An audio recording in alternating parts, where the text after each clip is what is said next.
With all the talk of manned Mars missions by Elon Musk and SpaceX, and more recently NASA, it's easy to forget that Mars isn't a recent obsession. Now, before we get into the details, this video is a little different because this is my first collaboration, and part 2 of this series will be done by Isaac Arthur, who will be looking at the Mars missions from the roots of sci-fi in the 1990s to those which are proposed for the coming decades. There's a link in the description that will take you there directly, and if you've come over from Isaac's channel, welcome to Curious Droid, and the first part of the manned Mars missions that were planned for the post-Apollo period but never got off the ground. And I hope you can take a little time to have a look around this channel and also at some of the other videos, and hopefully like and subscribe. Now, if you haven't heard or seen Isaac's channel, then I recommend you hop on over there after you've watched this, of course, because this is a kind of setup for his video. But his channel deals with the science and futurism and covers a whole load of things that I've never even thought of, but I found highly informative and very entertaining. Well worth a visit if you like your futurism on the grand scale. Ever since Konstantin Tsiolkovsky, Robert Goddard, Hermann Oberth and Robert Estienne-Pelterie discovered the principles of rocketry and astronautics in the early 20th century, we've been planning on going to Mars, though back then it was much more of an academic issue with a large dose of science fiction. But with the development of the V2 rocket led by Wernher von Braun whilst he was working for the Germans in the 1940s, the possibility of space travel became a reality. By 1948, when von Braun was working for the US developing its rocket capability, he'd published a book called The Mars Project. This has become probably the most influential book on the subject of manned Mars missions, even though it was a rather grandiose scheme which called for a fleet of 10 spacecraft carrying 70 or more people. Von Braun used the idea that if Columbus had set off to find the New World with just a single ship, then he would probably have never made it back to Spain. Although his book was looked upon as sci-fi by some, von Braun provided detailed calculations to support his theories, and many of the ideas he put forward, like reusable shuttles, orbital assembly and multiple spacecraft, have greatly influenced NASA's long-term plans for manned interplanetary missions, even if they have been greatly cut down in scale.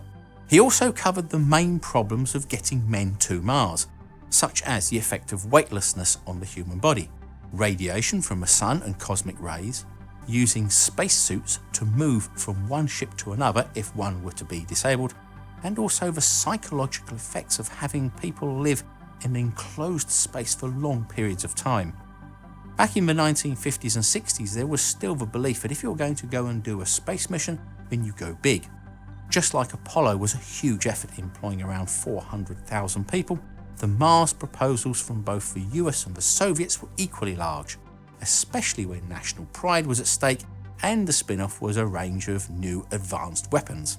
In the Soviet Union, their answer to the Saturn V, the ill-fated N-1 rocket, had actually been designed by Sergei Korolev in the 1950s to launch a manned Mars mission.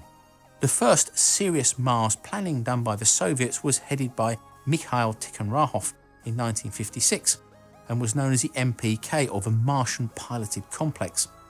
This would have a crew on a 30-month mission to land on the Martian surface and stay there for just over a year before returning.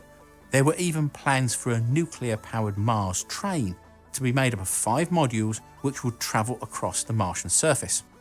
By 1959, a group within the OKB-1 Design Bureau had started development of an interplanetary spacecraft called the TMK, which was to carry a 3-man crew for a Mars flyby and drop remote-controlled landers to the surface.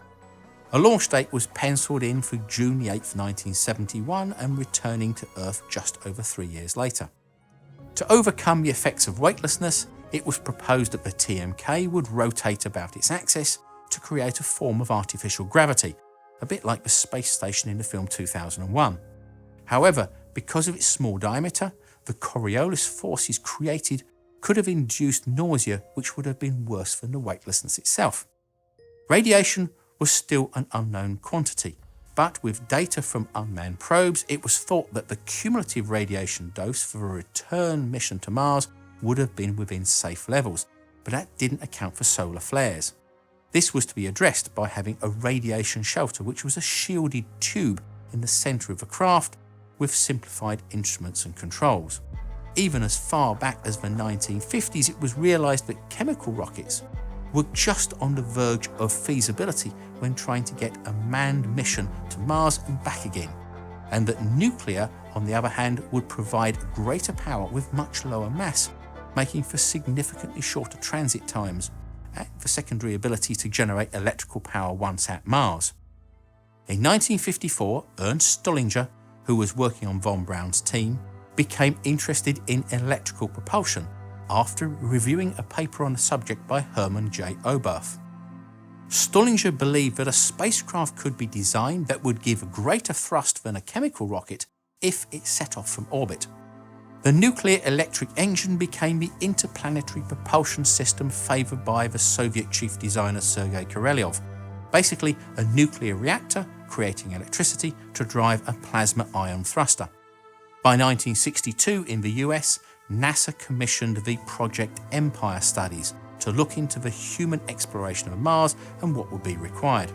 3 companies were involved: Ford's Aeronautic Division, General Dynamics and Lockheed Missiles and Space.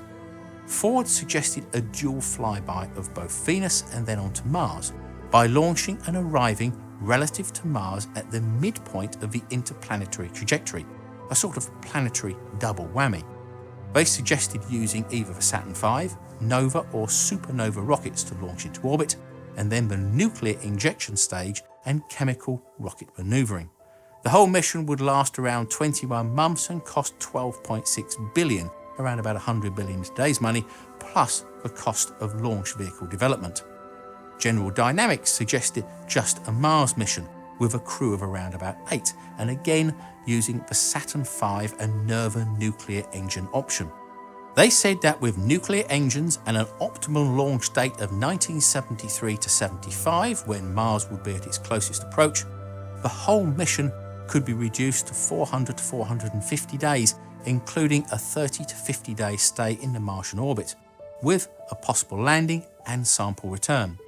The team said that it would require 8 Saturn V's to assemble the Mars mission vehicle and would have a payload around 400 tons. Their proposal would be over a 10-year period from 1965 to 1975 and cost $24.5 billion, $196 billion in today's money. Lockheed's proposal was for a mission to Mars that would last 670 days for up to a crew of 12 and will be a precursor to later missions that would land on the Martian surface. Again, it would use the Saturn V nuclear Nerva propulsion combination.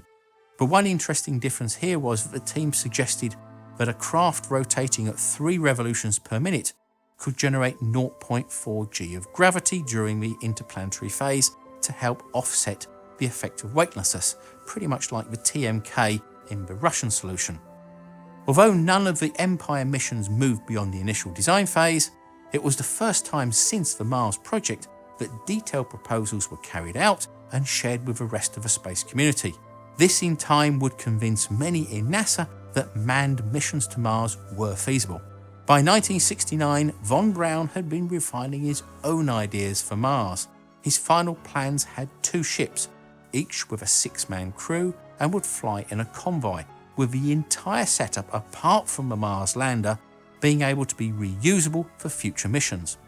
After the first moon landings, there was a brief enthusiasm for more manned spaceflight. Von Braun proposed his vision of a manned Mars mission as part of a post-Apollo integrated plan, which included a manned shuttle in its original form by 1975, space stations thereafter, plus continued development of the Saturn V as the launch stage, and the Nerva nuclear thermal upper stage for the interplanetary part of the journey.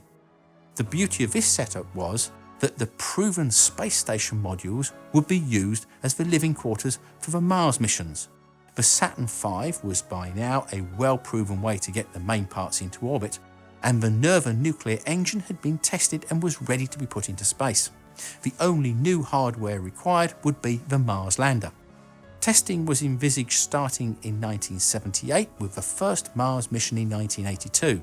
The shuttle would be used to refurbish the Mars craft in space, with further missions planned for 1983, 86 and 88, with a 50-person Mars base by 1989.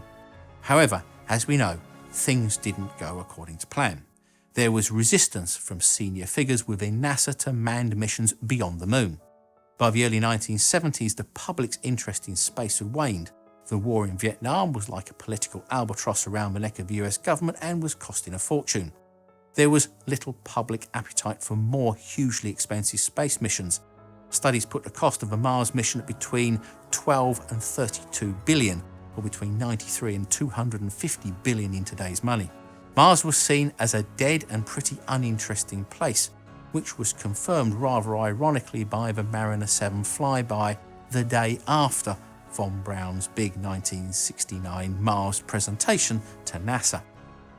With a change of administration in 1972, and even with Vice President Spiro Agnew's endorsement of a Mars mission, Nixon slashed NASA's budget, and the only thing left of the post-Apollo plan was the much repurposed space shuttle and the leftover Saturn V rockets which were used for the Skylab space station. The Nerva nuclear engine, which was so reliant upon the post-Apollo plan, was also scrapped. In the Soviet Union, the failure to produce a workable N-1 rocket, and with similar economic issues to the US, the Soviet Mars projects were also shelved indefinitely. With the development of the N-1's replacement, the giant Energia rocket, in the mid-1970s and 80s, and the Soviet space shuttle Buran, there was a brief flurry of interest in Mars missions once more. But after the collapse of the Soviet Union, both the Energia rocket and the remaining ideas for Mars missions were also shelved.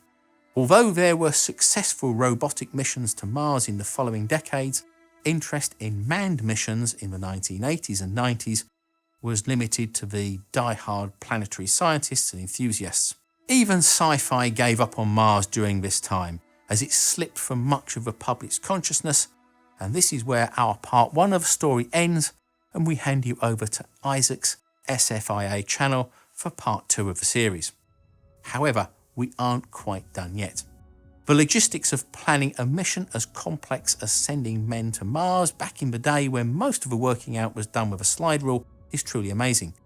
Just like Apollo, it would have been a massive undertaking bringing together thousands of scientists, engineers and mathematicians, and it's truly incredible to imagine the full complexity of the operation. To begin to get a grasp of how these things work in the trenches, you might start small. For instance, how fast must we launch an object from the surface of the Earth to get it into space? You can look up the answer if you want, but if you're like me, you want to create things yourself. Our sponsor for this collaboration, Brilliant.org, is dedicated to just that, turning you into a living, breathing and most importantly, calculating scientist. Head over there and prove for yourself just what it takes to get an object up and off of a planet and headed towards a new home like Mars. Having a strong math and science skill set is crucial because it opens up so many ways to explore the universe. To support Curious Droid and to learn more about Brilliant, go to brilliant.org/Curious Droid and sign up for free. Also, if you're ready to launch off of a planet, the first 200 people will get 20% discount off of the annual premium subscription.